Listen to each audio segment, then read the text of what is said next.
גם כשיש לי תשובות לשאלות, אז רק לכתוב אותן בליסטים. כן, האמת שלי יותר נוח לכתוב את זה בליסטים, זה בעיה, כי זה כאילו, יש כל כך הרבה דברים שאתה, אם אתה רוצה לעשות את המסודר, בלי טעות, אתה עושה copy paste ושנה כל פעם משהו כזה. אז אתה פשוט צריך, נראה לי, להכיר יותר טוב את הליסטים. כן, כן, ממש, מתאגר את זה. אפשר גם לראות בפתרונות, באיזשהו שלב גיליתי איך מתחילים בשוליים. אם יש לך שאלות קצת את זה.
Okay, last week of the semester.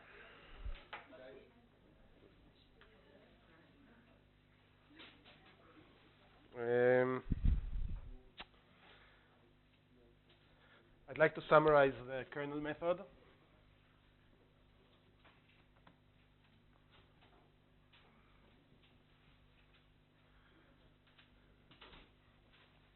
So we started by imagining a network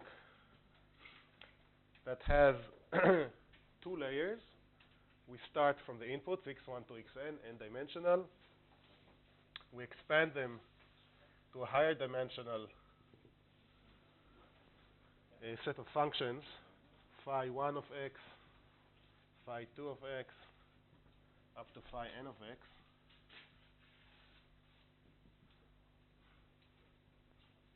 Which in general depend on all the x's,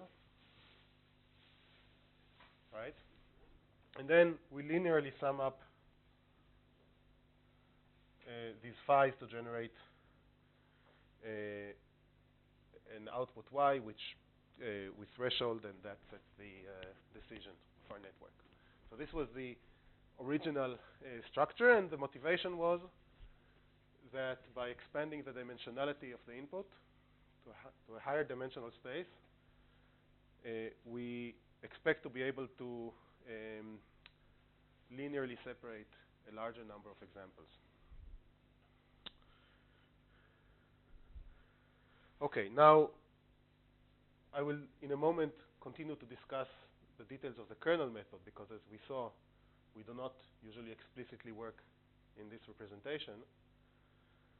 But first of all, I would like to address another question, or just at least mention another question, which is how do we choose the functions, phi 1, phi 2, to phi m. This was phi m.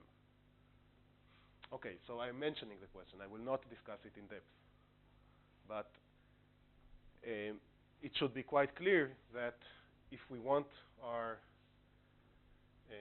network, after learning, to be able to represent well the function that we are trying to approximate, it will be helpful, for example, if the functions phi m, if a linear combination of the functions phi m can approximate well the decision boundary between the points that should be categorized as plus and minus. So it is obvious that a good choice of the phi's depends on the nature of the function that we want to approximate and on the probability distribution of the inputs. Again, I will not discuss this in depth. Another comment that I'd like to make is that for a given embedding into a higher dimensional space, if I tell you what is the structure of the function phi, and in fact, in a moment when we continue to discuss the kernel method, in the kernel representation, it will really be the choice of the kernel. If we specify what is the kernel, or if we specify explicitly what are the functions phi, then it is meaningful to ask questions about this architecture. What can it do? What kind of functions can it approximate well? What is a generalization error? How it depends on the number of examples, and so on. I want to emphasize that the opposite is not true. If I don't specify anything about the functions phi, this network architecture can trivially represent any function. I can, given a particular, since initially we didn't constrain the structure of these functions phi 1 to phi m, if I give you a certain function, you can always choose just one layer here, one unit in the middle layer, which will be exactly the function that you want to approximate, and this network will approximate it perfectly. Okay? So really, the whole discussion about what this architecture can do and cannot do crucially depends on the fact that we specify a certain embedding into high dimensional space, and then we can ask what is the class of functions that it can approximate well. Okay. Now let's continue about, I would like to summarize and remind you about the kernel method here, and why it's called the kernel method. So we saw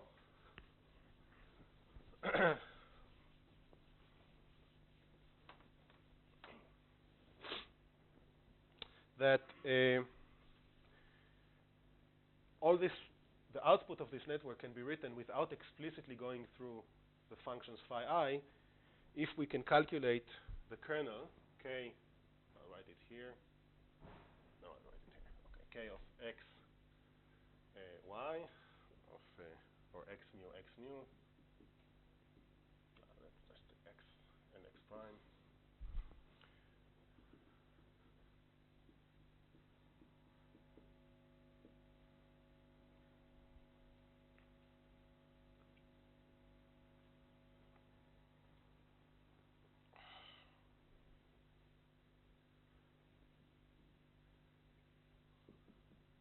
Okay, this is by definition.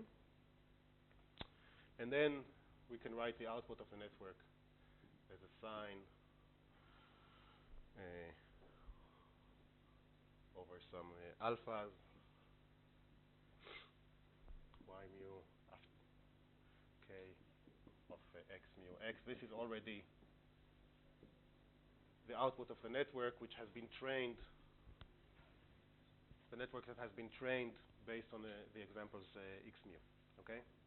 And so both the output of the network and the learning, the manifestation of the Adatron algorithm, this we did last week, I will not write it explicitly, can be written in terms of these functions k without, at any stage, you don't need to calculate, to explicitly evaluate the phi i's or to explicitly evaluate the weights, the linear weights that you would have here, W1, W2. Everything in the learning algorithm is done in terms of the alphas. We have p alphas, the number of examples, and in terms of this kernel function. And so one point that I want to make is that if we just look at the output of the network after learning, if we apply the Adatron algorithm in this way using the kernel method and we look at the output of the network, we look at this expression, we can represent it graphically in a way which is very similar to this, where we have x1 up to xn. But now, if I give you a new x and you want to calculate the output, what do you need to do? You need to do this sum. So each element in this sum is some nonlinear function of x. The first one is k of x1 x. The second one is k of x2 x. The last one is k of xp x. Okay? So you need to calculate each one of these nonlinear functions of the input x and then sum them up linearly and just look at the sign. Okay? So we sum these with coefficients c1, c2 up to cp, where ci is equal to alpha I yi. So in terms of the architecture, at least the structure of the architecture, this looks exactly the same as this, except that here we have p units in this middle layer, right? The number of examples, whereas here we had m units. Okay?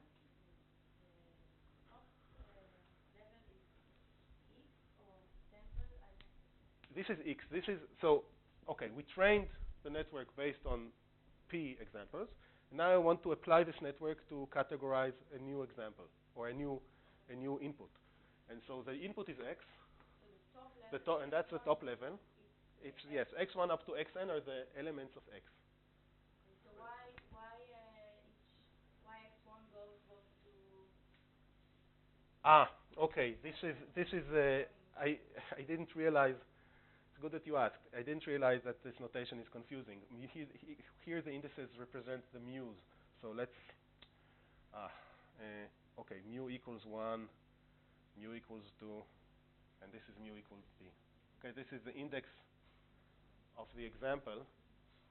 Okay, so these are different indices. This is the index of the example, and kx, this is a vector, and this is a vector, and k is the kernel calculated for these two vectors. So this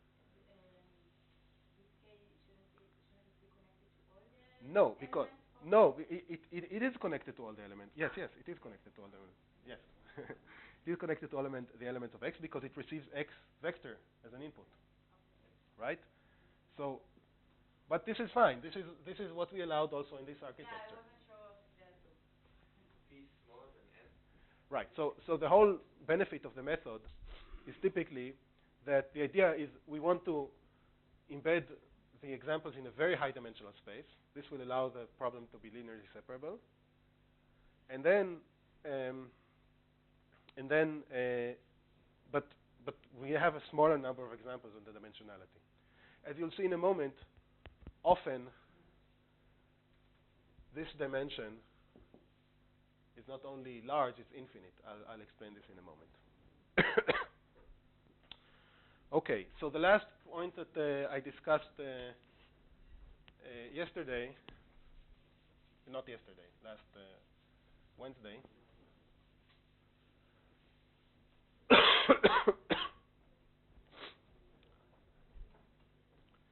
is that this was Cover's theorem, not Cover's theorem, Mercer's theorem. And this was that any non-negative, so far our point of view was that we started from the phi's, from the embedding, and then we would use this trick to represent everything we do, both in during the learning and when we apply a new input, to represent everything in terms of the kernel in this way. But we can try to do the opposite. We can say, suppose that I just choose the kernel. Is this a valid manifestation of a problem like this? And the answer is given by Mercer's theorem, and that is that any non-negative definite kernel and symmetric kernel can be written as k of x, y is equal to some sum when I goes from 1 to infinity, phi I of x, phi I of y. And one thing that I didn't emphasize when I discussed this last week is that I can go to infinity. So in general, when we search for those functions that allow us to represent k in this way, we have an infinite series of functions. There are some very special cases where this sum is finite.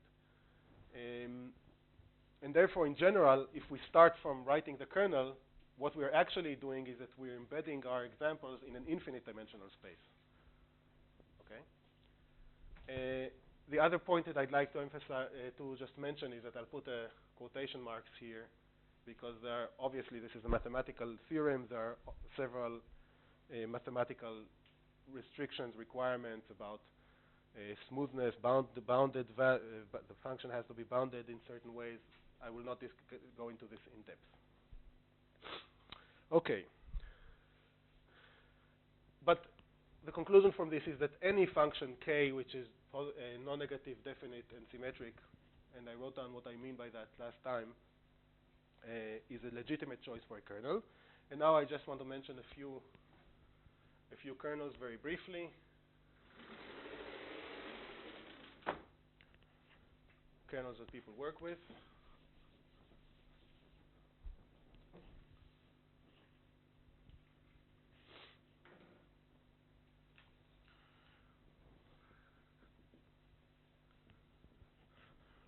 There are some kernels that you can have a specific number of phi's.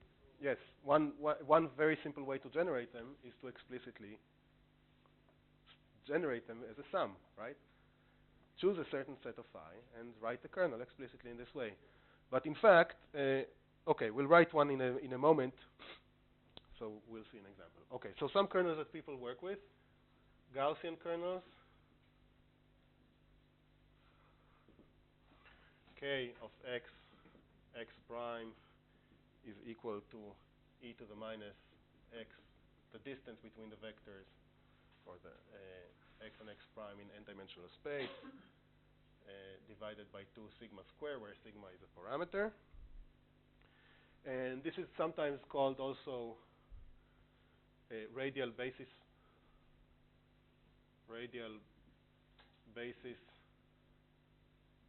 function kernel. Just a term. And sometimes people use this term even more generally, this one, for any kernel that depends only on the distance between x and x prime. Okay?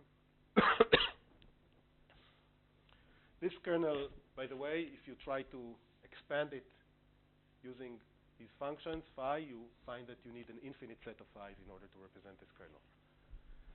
Another kernel that we mentioned last time was the polynomial kernel.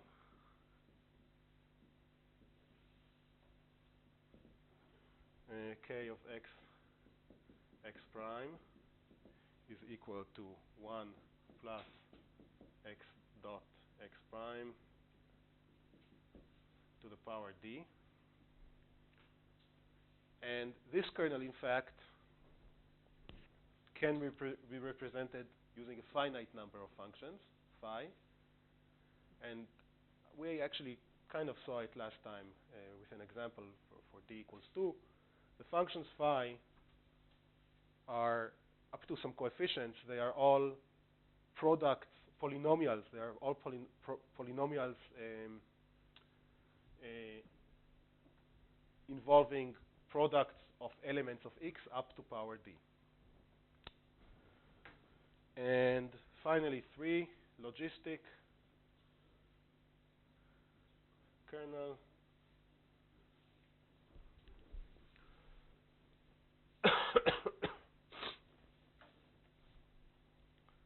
K of x prime is equal to hyperbolic tangents of beta x transpose prime x plus b.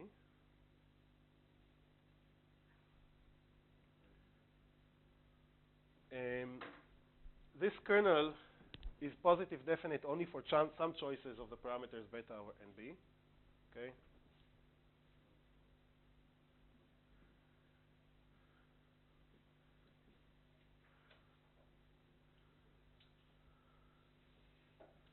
So it is a valid kernel in those cases. But one of the reasons that this kernel is interesting is that this kernel corresponds to a simple model of what a neuron can do, right? So imagine the representation of the network using the kernel method, the one that was displayed here, and maybe it's still here. Yes. In this representation, each one of the neurons, if this is K, what does it mean? It means that this neuron takes the inputs. I mean, if we think about these units as neurons in this representation, each one of the neurons takes the inputs. They multiply them by x transpose prime, which is now just the x's corresponding to one of the examples. But think about them as weights. We multiply each one of the inputs by some number. We sum everything up. We add another number, and then we pass this through a sigmoidal nonlinearity. So this is a prototypical model of what a neuron does. Therefore, the logistic kernel is interesting because in this representation, we end up with something that looks like a computation that a neural network can do. So what usually they constrain the ones that you sketched right now? Yes, it needs to be positive definite in order for us to think about this as implementing the kernel method in a meaningful way. Okay. Is this one also infinite? I mean, that's phi. Yes, this is also infinite dimensional. Okay.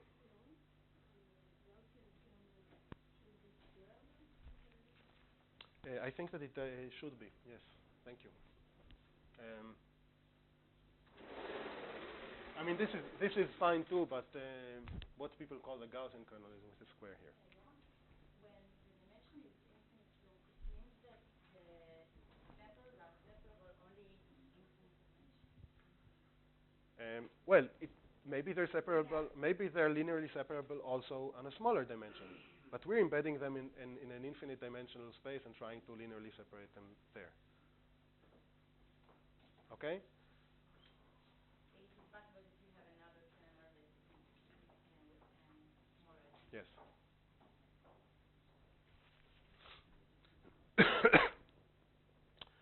Okay. So this is what I wanted to tell you about the support vector machine. And in the rest of the course, we will discuss gradient-based learning.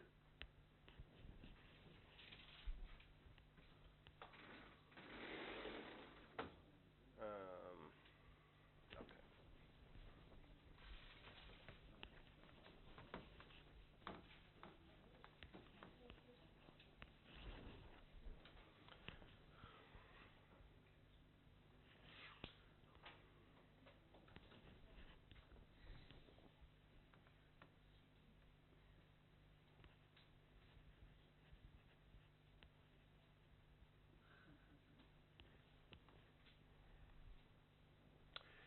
And what we will do is we'll continue.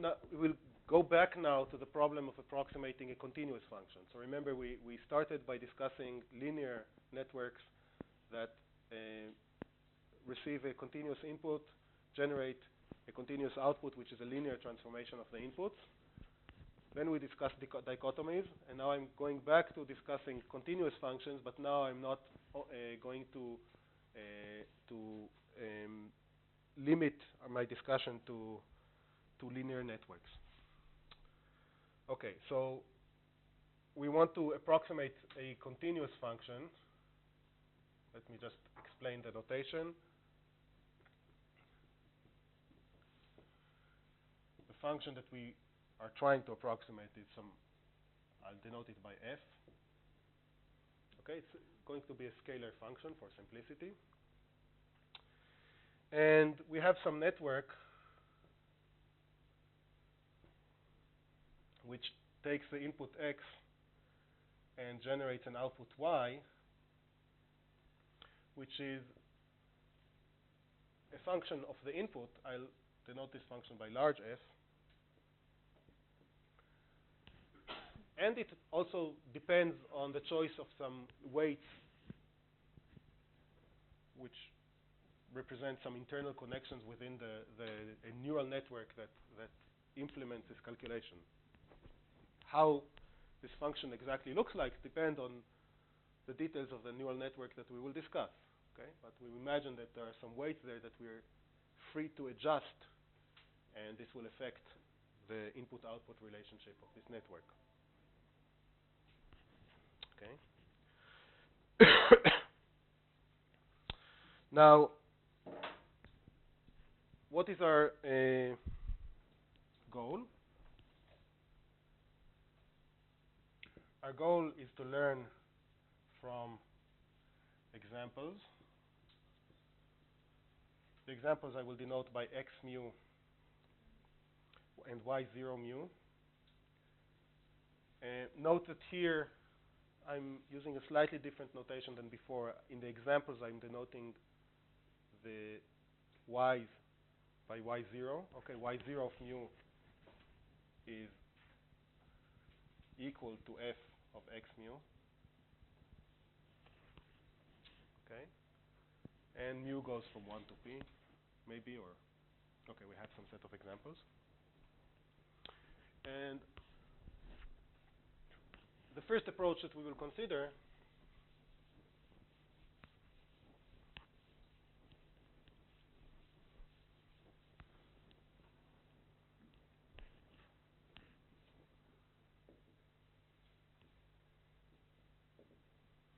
is to one that we already considered in the context of the linear network, is to minimize the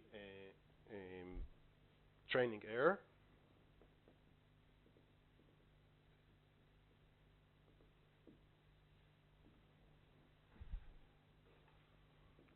wrote the training error, which is a function of the weights, as 1 over p sum mu goes from 1 to p f of x mu w minus f of x mu, or this will be y0 mu squared. Okay. Now, when the network was linear,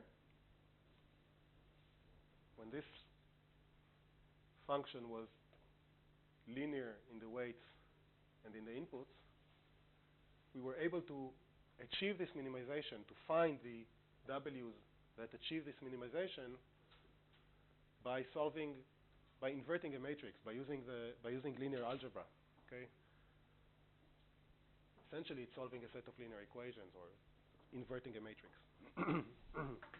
But now we are going to consider more complicated networks in which the relationship between the input and the output and the relationship between the output and the weights is not a linear function. So in general, we will not be able to just immediately write down what is the optimal W as we did for the linear network.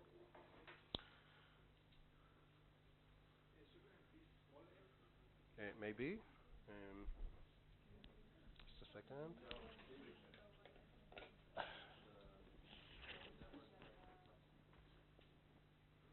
Okay, what was the question? That's okay? Okay.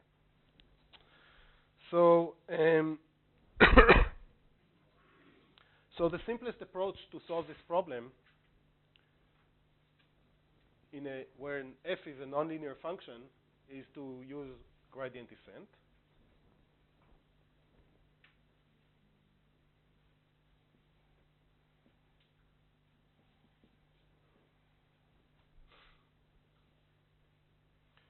And what does this mean? We choose some small parameter eta, and we adjust our weights, delta W,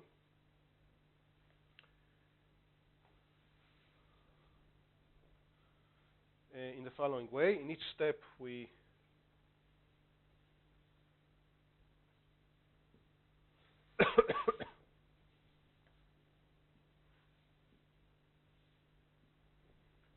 we change the weights in a way which is proportional to the gradient of this function with respect to W. Okay? Then we recalculate this gradient for the next W, and so we go in small steps. And if eta is small, then eventually we will converge to a position, to a steady state, or to a W such that the derivative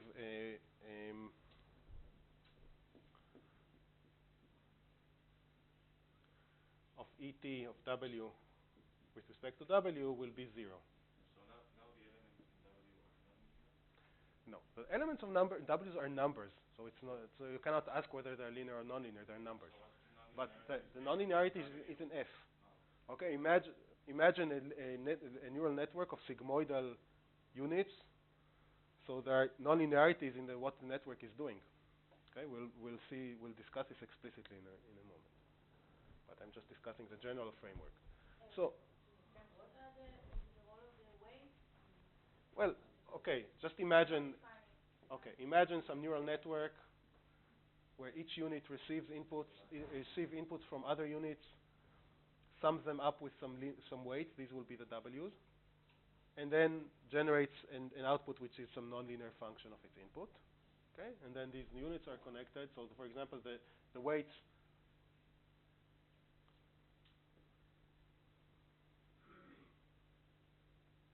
So these might be the inputs, x1, x2. This is a unit in the network. This is another. I'm just representing a general network, and then maybe this will be the output of the network. So each line with an arrow here represents a weight between one unit and another unit. What each unit does is it sums up its inputs, the activity of the other units, with these weights, and maybe passes this through some nonlinearity, and that sets its output, which is the input to another unit. This is an example. S is known.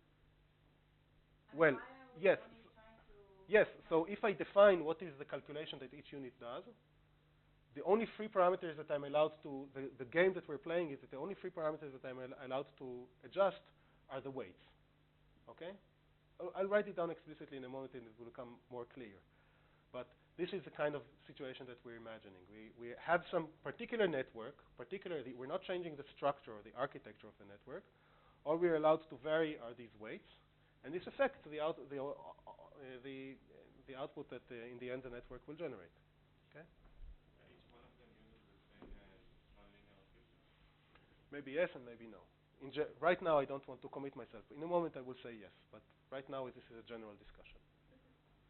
So yes. Except for the nonlinearity, basically this is the same thing as we've done before, right? It's the same thing that we've done, but we've done it for a network whose relationship between the input and the output is linear. Yeah, okay, so now And now it's just more general. But the point is that for the linear network, we were able to find this minimum, the W that minimizes this function, simply by writing this function as a quadratic form over the W's and then inverting some matrix. We will not be able to do this in general for nonlinear networks, and this is a more general situation.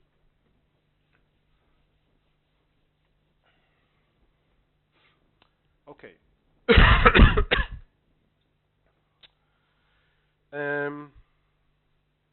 Okay, so this is a general framework for finding the best W, and before we continue, we'll focus on this framework and variants of this framework, but I would like to emphasize that it has some limitations and drawbacks. If we set eta to be sufficiently small, we will end up with a W after enough time such that this condition occurs, and this means that we find a W which is a local minimum of this function. Okay? The problem is that in general for nonlinear networks, this function may have many minima. Okay? What we really want is the global minimum, the best choice of W that will truly minimize this function. And using the gradient descent method, we will often find only a local minimum. This is an inherent limitation of gradient descent. Okay? Just keep this in mind. We'll continue to discuss gradient descent, but we have to remember that it has limitations. Okay, so now I will discuss a particular structure of a network, which will be the focus of our intention for the rest of for today and tomorrow. And these are feed-forward networks.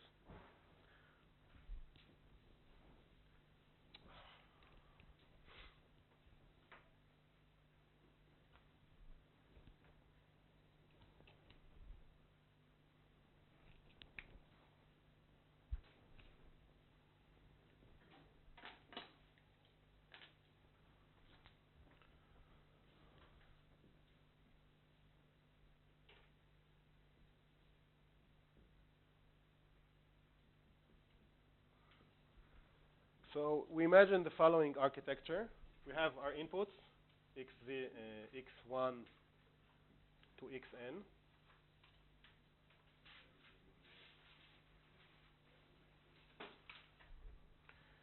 And these inputs feed into another layer of neurons.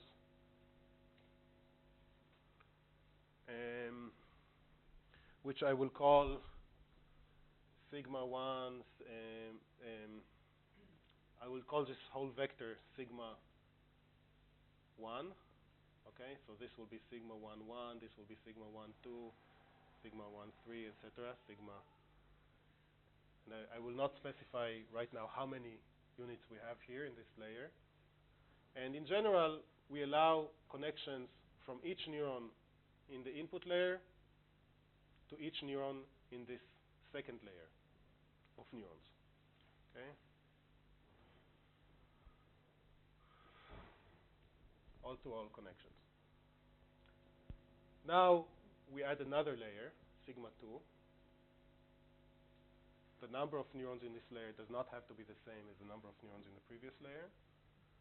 And again, we allow connections from every neuron in this layer to every neuron in the next layer. And this might continue. We might have a certain number of layers. Let's call this number L. In the end, we will have a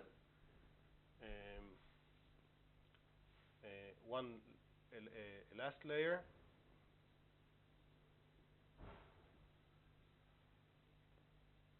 And this will be the output of our network. Now, in the context of approximating a scalar function, I will assume that the last layer is actually just one, contains just one unit. Okay, so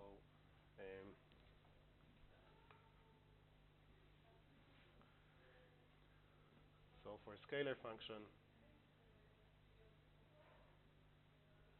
one unit.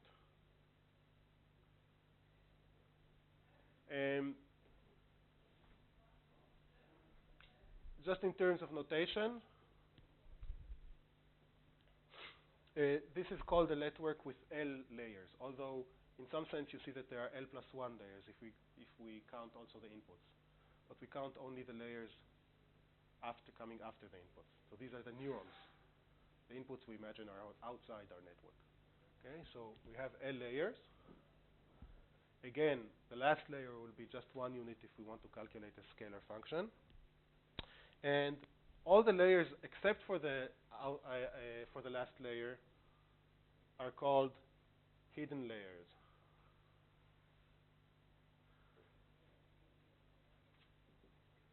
And they're called hidden layers because if we look at this as a black box that receives some input and generates some output, we can only observe the inputs and the outputs. We don't need to know what is going on internally in these other layers. And furthermore, I will consider sigmoidal neurons. So this addresses the question, what do I assume about the function? So I will explicitly assume that our neurons are sigmoidal.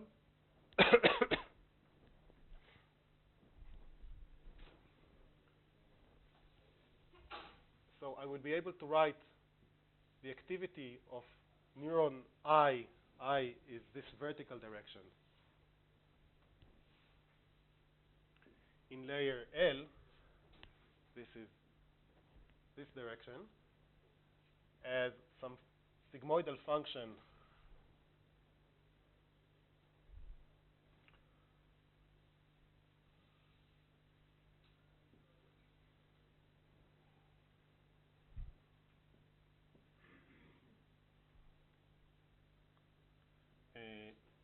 of what? What the neuron is calculating, it's summing up. It's summing up inputs from the previous layer with some weights. Okay. J runs over the number of indices in the previous layer. I'm not writing this explicitly. There might be some bias term, which depends on the neuron. The neuron has two indices, the layer and its position within the layer. And G is some predefined function. It's not something that we're going to play with. But in general, I'll write some particular form later on, but in general, it will have a sigmoidal structure, meaning that it's a function that goes from 0 to 1.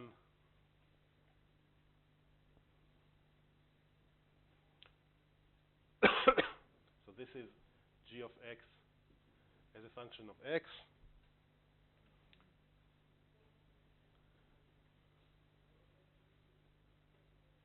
Okay. It will have some predefined, something like hyperbolic tangent or something like that. It will have a predefined structure. So you can see now that if I specify how many units are in each layer, I've written a complete description of what this network does. In order to calculate it explicitly, you would need to go layer by layer, calculate the activity in the first layer using these functions, calculate activity in the second layer, and eventually you'll reach the last layer. But the output will be some function of the inputs. The output in the end will be some function of the inputs and of the weights, not only the weights of these neurons, but the weights all along the calculation, right? And so it is an example of, this is this large F for this particular example. Okay, let's take a break.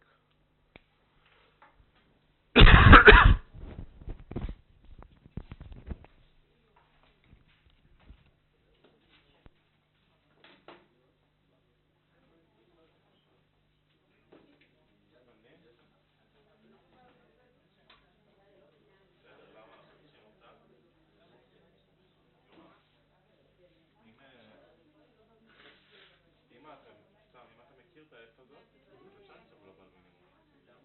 אם אין תסביר, פשוט תדעו, פשוט יש להם קצת מינימום. למצוא מינימום גלובל של פונקציה לא ליניארית, זה לא כל כך פשוט.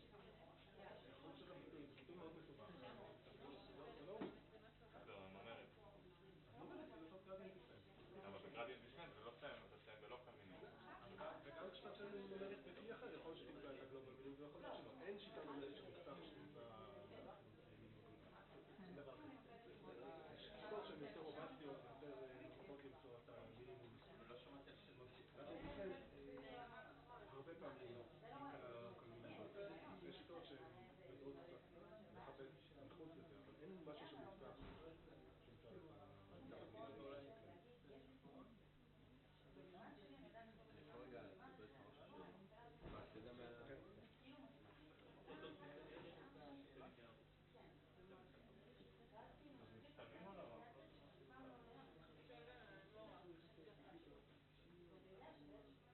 זה בבר אינסופי,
כן אפשר לעשות איזשהו שיקול סקיילינג שאומר, אנחנו כותבים שזה יהיה, שבשביל שאפשר לעשות layout היררכי, אז זה צריך להיות, באופטימום זה יהיה איזה פקטור כפול למדה 0.1, הפקטור הזה הוא מסדר גודל של 1.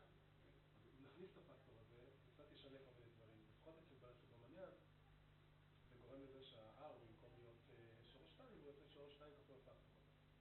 טוב, ב-R זה משנה, כי ה-R אז זה זהו, R עכשיו שלו ב-N, זהו, עכשיו ב-N אני לא יודע. גם ה-R לא יוצא שווה לכל.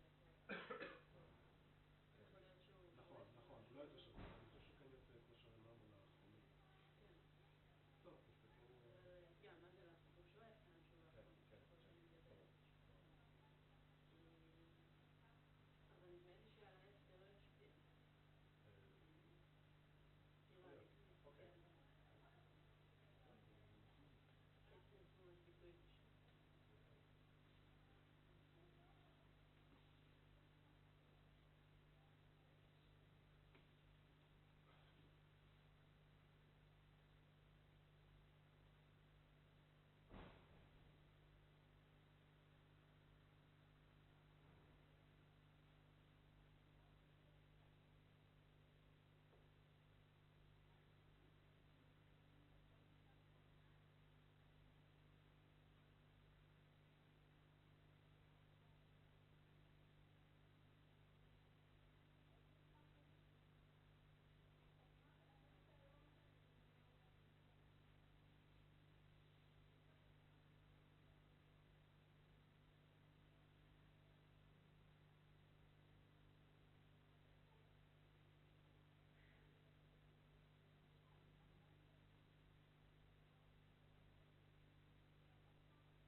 לא רע.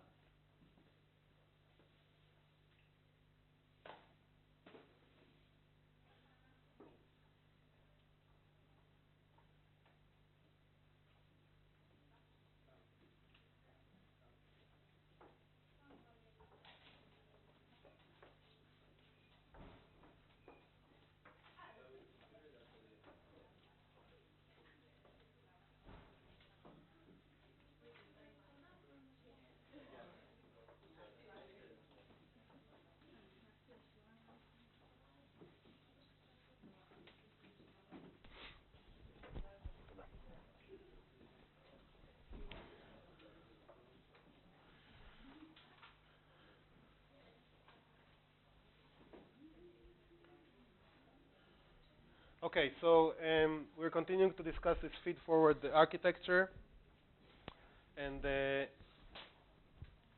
I will, just for the sake of the notation, in order for this to be meaningful for all the layers, I will also call the inputs, I will call them X, but I will also call them sigma 0, and then the units in sigma 1 use the units in sigma 0 as their inputs in here.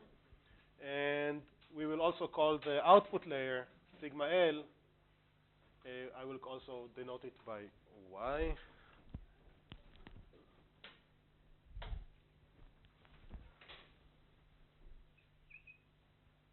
Okay. This is our output. As I mentioned, for a scalar function, this will be just one unit. Now, what is the motivation for discussing this architecture? The first motivation is that it can do much, much more than a single layer perceptron, which we discussed previously. And in fact, there is a theorem which I will mention briefly. I will not go into much detail, which says that in some sense, a layer with one hidden unit, so imagine that there's just one hidden unit and then the output, can approximate any function. Let me explain what I mean by this.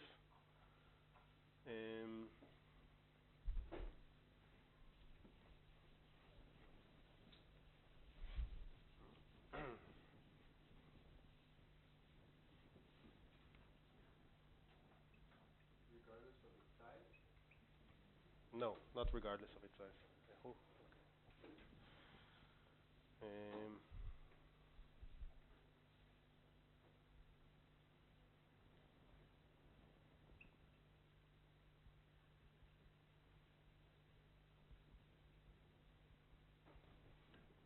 this is, you can read about this in more detail in a paper by Baron from 1993, I think. Yes. I will put it on the Moodle. It's very mathematical, so I will just give you the spirit of the statements there. In simple words, what this paper says is that, as I mentioned, a neural network of this form with one hidden layer can approximate any function to any desired accuracy, of course with some restrictions. Now, in this paper, the units are described a little bit differently from here. There's a very slight difference. But it's almost the same. Since there's one layer, we can write the output unit y as a sum over the units in the hidden layer. L goes from 1 to m. AL. Index L is not for layers. No, so, okay. Good point. So let me call it I. Thank you. Hyperbolic tangent of sum over j, w ij,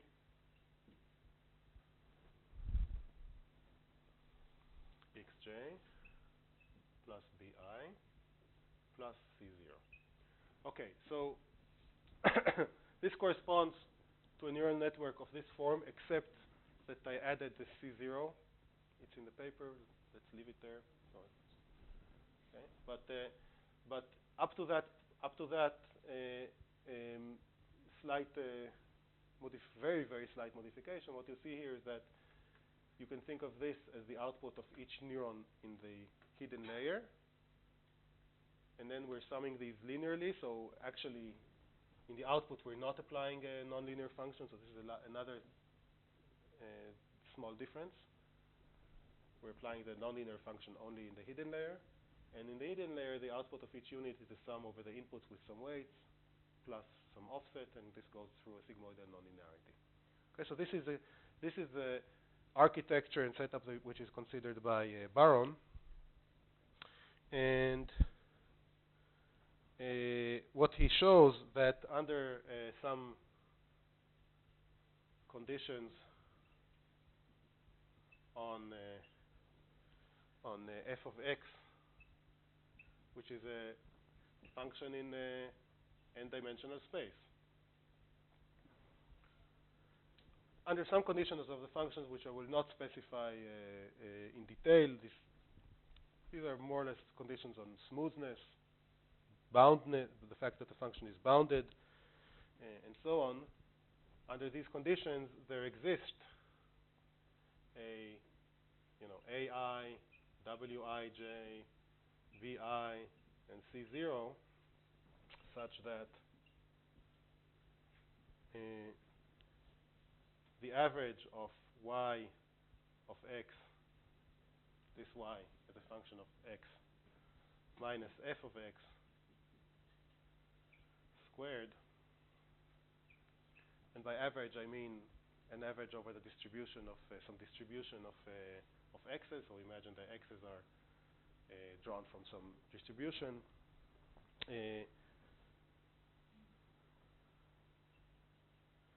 this is smaller than some constant divided by m,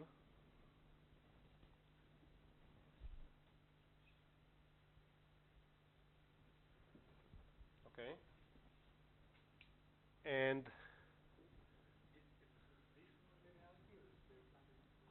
yes, it's specifically for this nonlinearity. So this constant depends on the function, but it's a number. And so what this and the m is the number of units in the hidden layer. So what this tells us is that by increasing m, we can make this error, this average square error, as small as we want. Okay? So in this sense, this network can approximate any function. We might need a large number of units.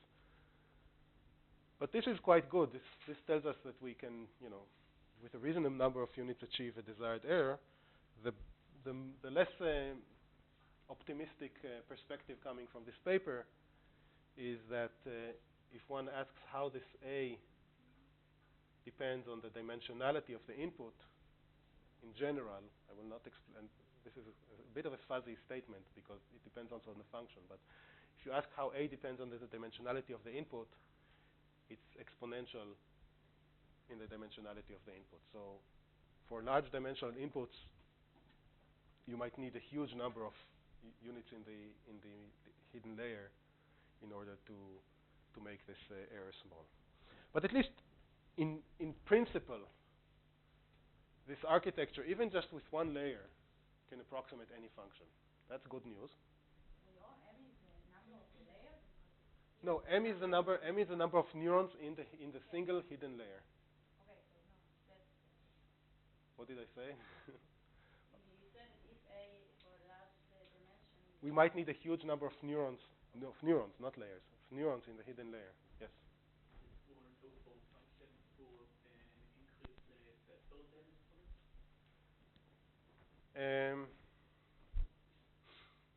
I think no. I think that function needs to be bounded in some sense. I think that the answer is no, but I'm not sure about it. Okay. Now, so that's one motivation for looking at networks of this type. A second motivation is that this is a simple model for what might be occurring in the brain in various areas, and the most prominent, the most important motivation when people started to look at these networks, the most important inspiration that they got from the brain was from the visual system. In the visual system, as we discussed earlier on in the course, we have a set of a series of areas that represent that process the visual input. There's the retina. This is really the input. This goes to LGN. This goes to V1. This goes to V2. This goes to V4. This goes to IT. So there is really a series of layers of neurons that represent the input. Now, while this is very suggestive of this architecture, you have to keep in mind that this is a huge oversimplification. None of these areas can really be represented in this way, because in each one of them you have recurrent connections in the brain. That's one problem in this picture. The other problem is that you also have in the brain connections in the other way. Okay? In fact, anatomically at least, in the cortex there are more connections in the reverse order than in the forward order. Nevertheless, people have used the feed-forward model as a very important model for visual processing in the brain, which has also led to machine implementations of algorithms that process images, which are quite successful. Okay, and people also argue experimentally that at least for some types of visual processing, you can argue that the processing is feed-forward. And that is situations where you flash an image very quickly and the subject needs to make a quick decision. In those cases, the recurrent connections don't have time to influence the output of the brain. So at least in these cases, it's kind of okay to reasonably okay to think about the processing in the brain as going in these feed-forward steps. So okay, so these are the motivations for, and this has been very influential in machine learning, in visual processing, in processing of visual stimuli and other types of stimuli. These are the main motivations. So now I want to go back to the question of learning.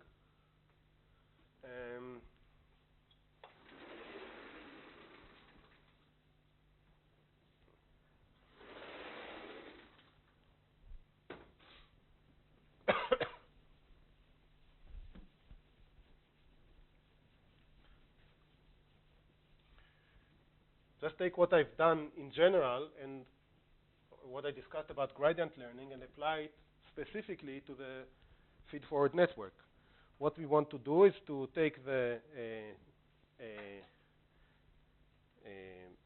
error, training error. So the training error is 1 over p sum over mu epsilon mu, where these are the examples.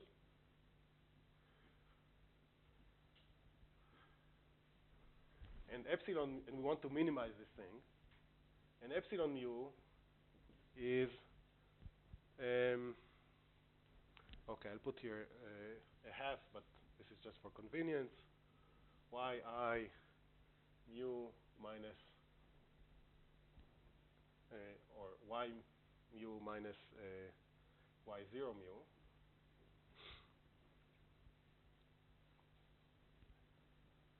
Squared.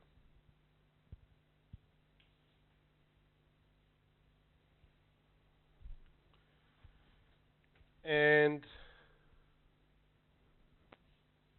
if I want to calculate the derivative with respect to one of the weights in the network of the training error, so this is the training error.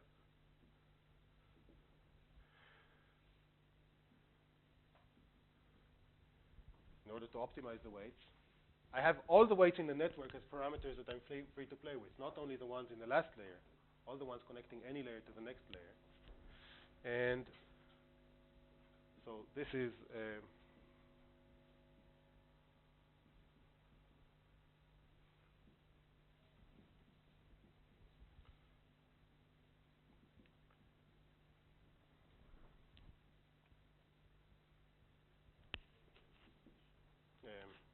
sorry. And this is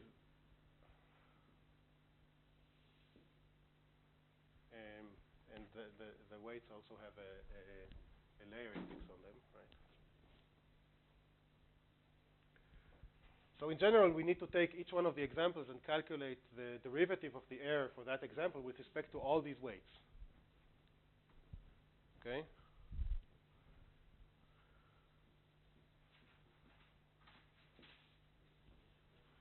This is the kind of thing that we need to calculate. We need to calculate the derivative with respect to these weights, to these weights, to these weights. And this is not obvious that it's not obvious that this is easy to do, but in fact it is easy to do. And you will discuss this with Neta. The algorithm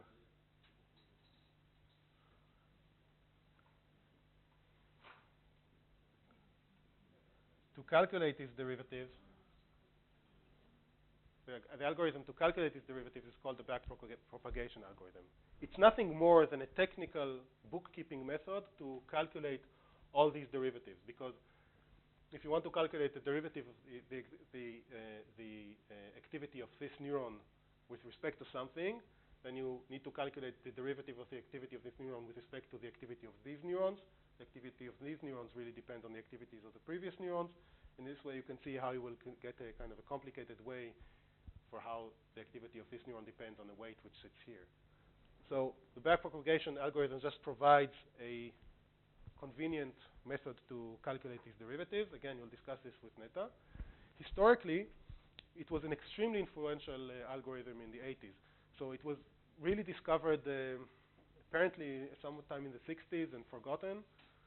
But what happened in the 80s is that in the 80s, computer researchers had access to computers which were strong enough to do interesting things with this algorithm, to take networks of reasonable size, train them with a reasonable number of examples, and try to teach them to do various things. And there was a huge amount of research. It was like really dominant in machine learning for some time. Today, it's one of many other techniques that exist in machine learning. But at that time, it allowed people to do things like teach networks to read digits, for example, which was extremely useful for banks and the postal service. It saved them a lot of money and other tasks like that of this sort. Okay, so again, it's important to be familiar with this algorithm, and you'll go through it with Neta. What I would like to do in the rest of the time today is talk about a somewhat different approach, slightly different approach to learning, which I will call stochastic gradient descent, or online learning.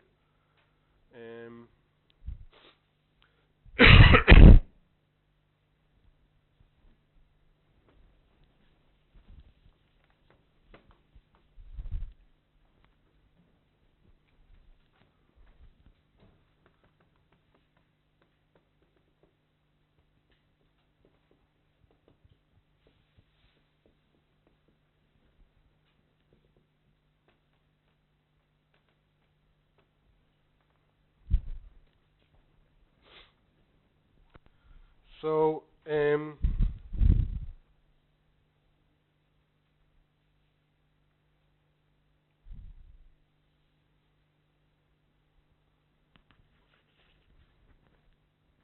so the approach that we discussed so far, in which we have a set of P examples, and in each step we try to calculate the gradient of W with respect to the summed error over all these examples, is called batch learning.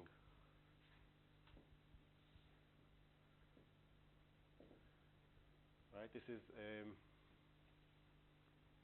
based on the gradient of W, of gradient of E training with respect to W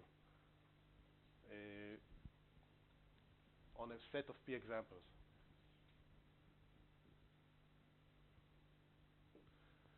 But this approach is often a bit clumsy to implement. You need to run through all the examples. It's not very convenient, and it also doesn't look like a very reasonable model for what the brain is doing when it's learning.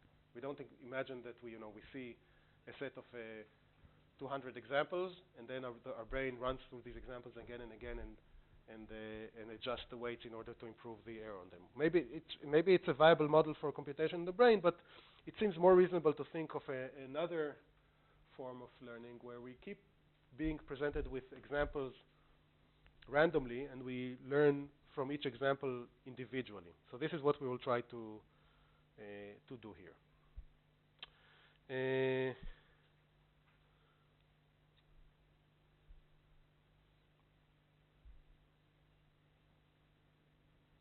Okay, so the setup that we're going to think about is the one where we have examples x mu, y mu, or y0 mu. But now these are not just a set of P examples. These examples are drawn sequentially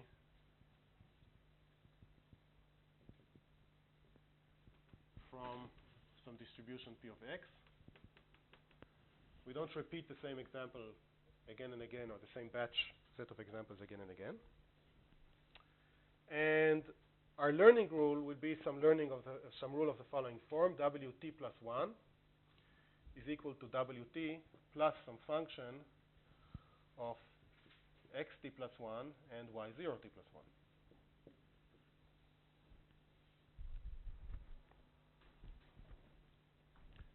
Okay, so the difference with what we've done before is that we're not cycling through the same set of examples. We just keep drawing new examples from the distribution P of x. And so it's not very meaningful to talk about the training error in this case, because the set of examples is constantly changing. And specifically, the learning rule that we're going to focus on is called stochastic gradient descent learning.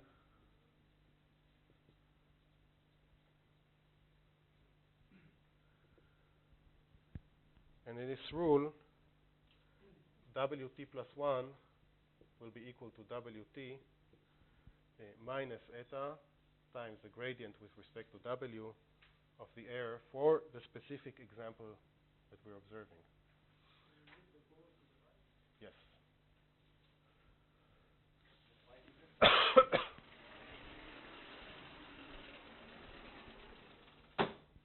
Okay.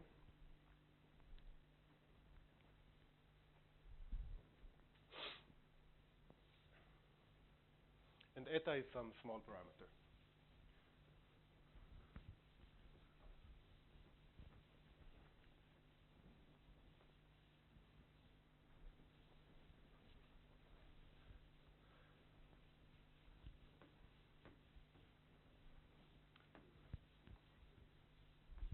Now, what I Should we write the WT plus 1, the T plus 1 above or below the, I mean, how is it doesn't the same? matter. Okay, yeah, it's okay. Let's do it in the top. Y is not a vector, right? Y is not a vector. Thank you. Okay, now we're fine.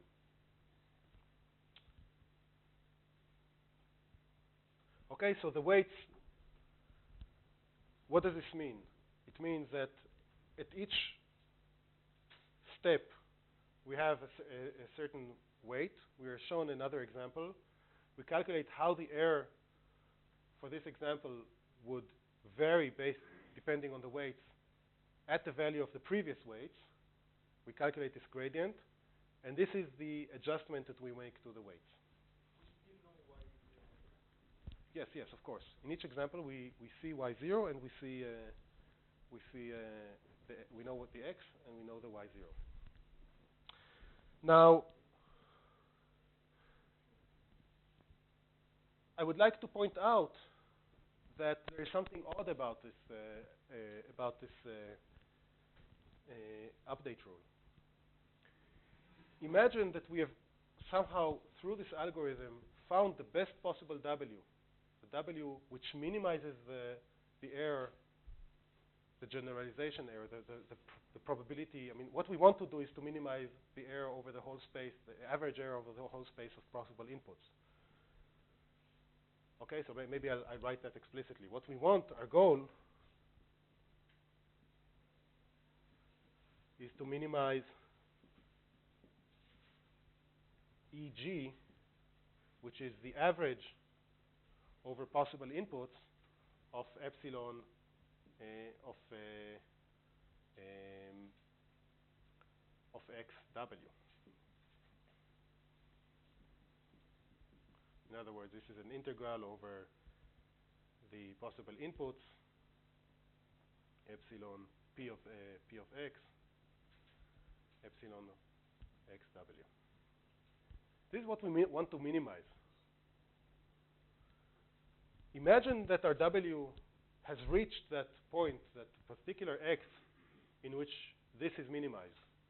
Still, for any given example, if I will show you a given example, unless our architecture can precisely represent a function, there will be some error. For any given example, there will be some error, and therefore this gradient will be and this gradient in general will be non-zero. So for each example, particular example that I will show the algorithm, even if W has found the best possible W that minimizes this error, for each example, this rule will change the W. Okay? So what you can conclude from this is that for all this to make sense, we must have a small eta, because we want to hover around the best W, but we don't want to go too far from it. We don't want each example to throw us too far away from the best possible W. On the other hand, if we set eta to be very small, all this will adjust very slowly. So there's going to be some trade-off here between our goal to converge quickly to the best W in this sense, which means that we don't want to make eta too small. And on the other hand, the fact that we want, when we are already at around the best possible W, we don't want each example to throw us off very far away from the solution that we found. So we'll continue to discuss this trade-off. Do we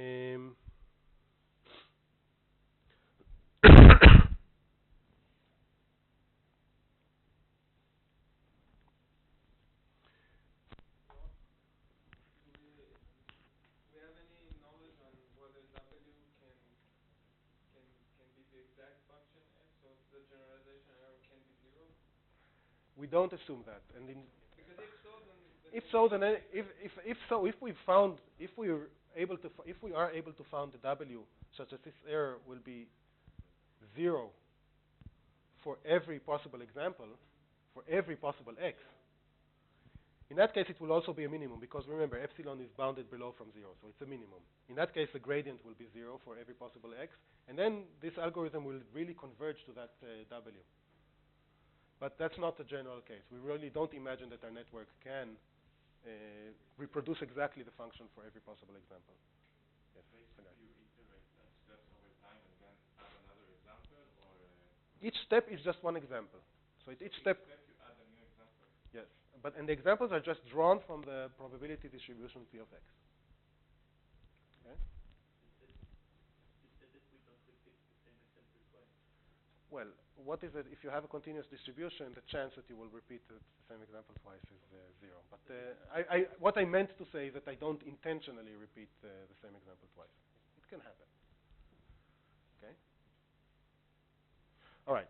So what I would like to first do is to compare this algorithm to something else. Well, in some sense, what we would really want to do is to apply the following algorithm.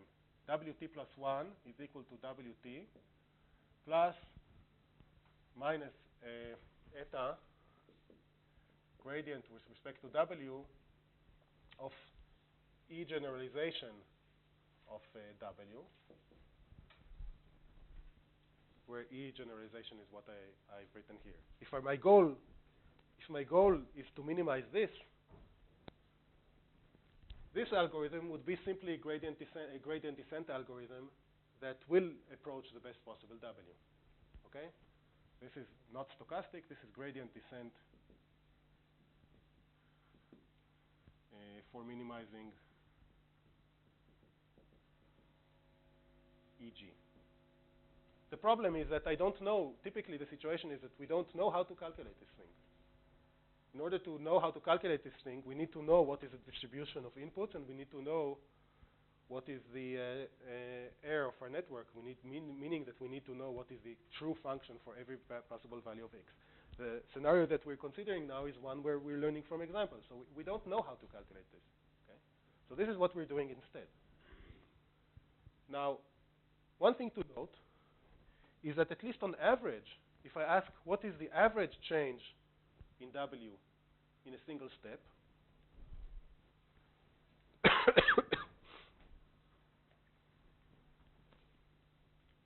change in W in step T plus 1, averaged over what? Averaged over the choice of x. X is drawn, the random element that we have in this algorithm is that x is chosen randomly from P of x.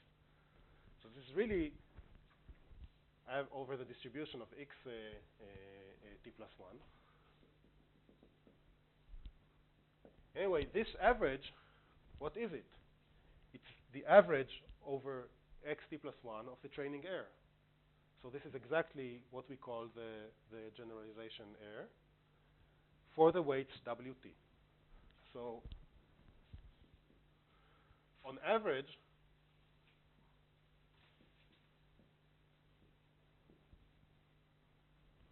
we are implementing this rule.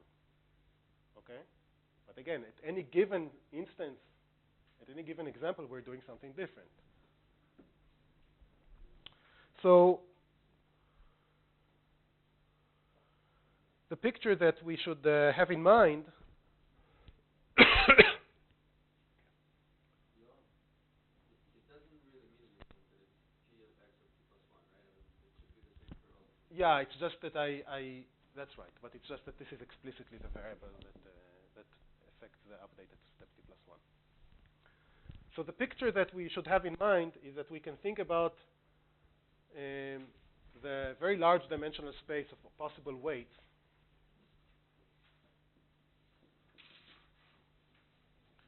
and we start from some weight W0.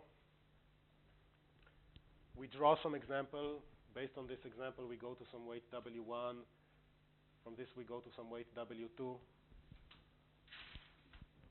But hopefully, if our algorithm is good, and we'll discuss in a moment what I mean by that, after a certain some number of steps, I will hover around the best W, which is the minimum of, which minimizes EG. And if eta is small, so I will never stay there because, as I mentioned, unless the network, the architecture can exactly reproduce the function, for given examples, I will always have some gradient.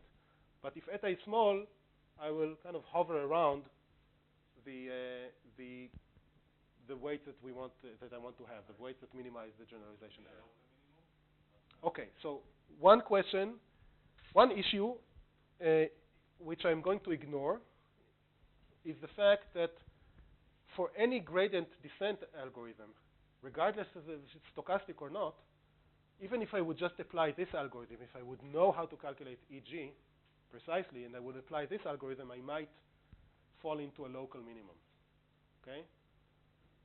Now, this is a problem. It might turn out that I will spend a lot of time near some local minimum. In fact, the stochastic algorithm that we're discussing here, because it's somewhat stochastic, it might have a chance also to escape the local minimum. Okay? But I'm not going to discuss this in depth. Let's just assume that there is one minimum. That's right. That's right. So there are all sorts of trade-offs here. But let's just assume that there is one minimum.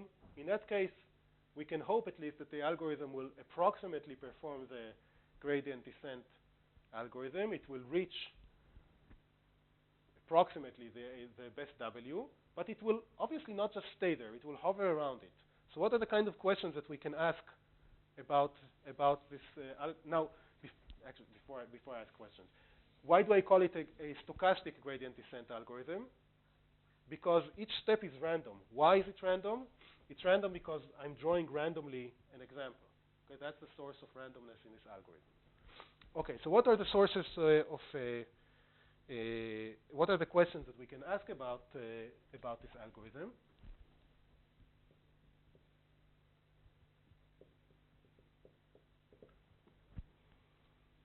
One, when t goes to infinity,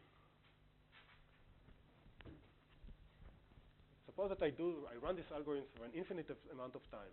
Then, if in this space, I will have some probability to visit any possible W. Okay? So I can think about what happens in this space is some probability distribution over the W's at long times. So I can ask, for a large time, what is the probability to find that the algorithm will reach a certain W? And our hope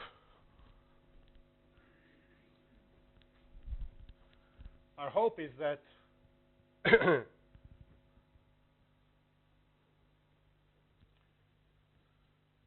W T, let's call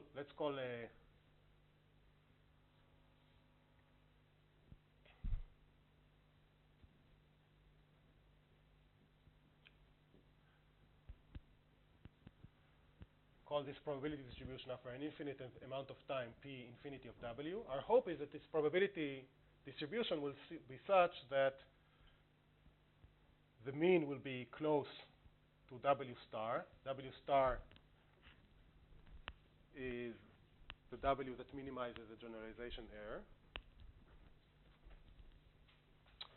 And we might also hope that the variance in W, the degree to which W varies around this optimal value will be small. Okay. We might want this cloud. We want this cloud to be small. This is one question. What is the algorithm converging to in this sense? It's a probabilistic question. What is the distribution of weights that we will have after many steps? The other type of question that we might ask is how fast does the algorithm converge?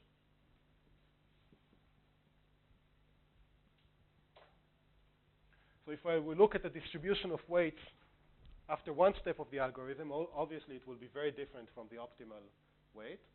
After many, many examples, maybe it will be close to the optimal weight, but we want to ask how fast does PTW converge to P infinity of W.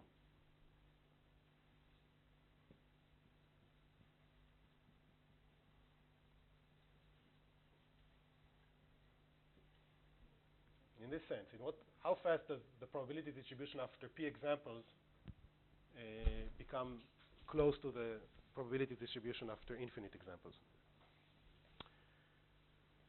And the third question, which is mostly related to the first one, is what would be the generalization error, the average generalization error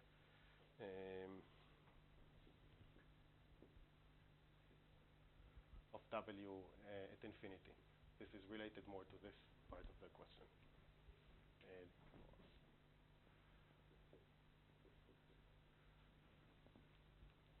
Okay.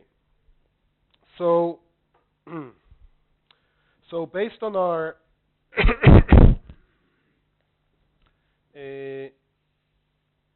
discussion, the previous discussion, it's quite clear that we need eta to be small in order for this to work, in order for this cloud to be small. And therefore, I want to discuss briefly what happens indeed when eta is small.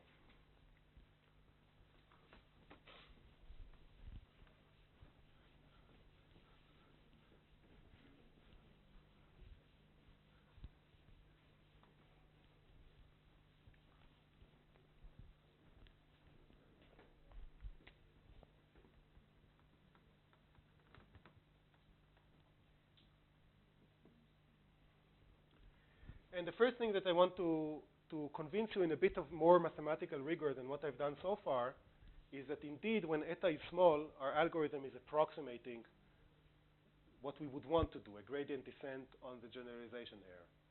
Okay? So the way to see this is to imagine that we take eta to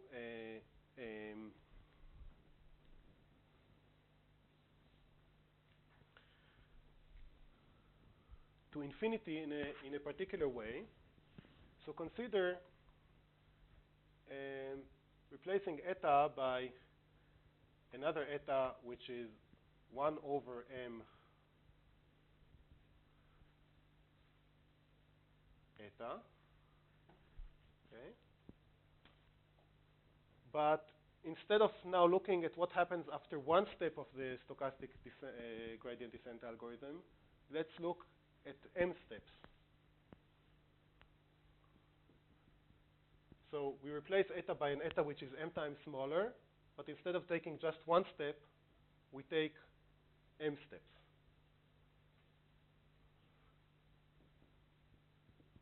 Okay? And I would argue that one step of this new algorithm, where we're taking actually m steps with an eta which is m times smaller, becomes closer and closer to applying the gradient non-stochastic, just gradient descent over the generalization.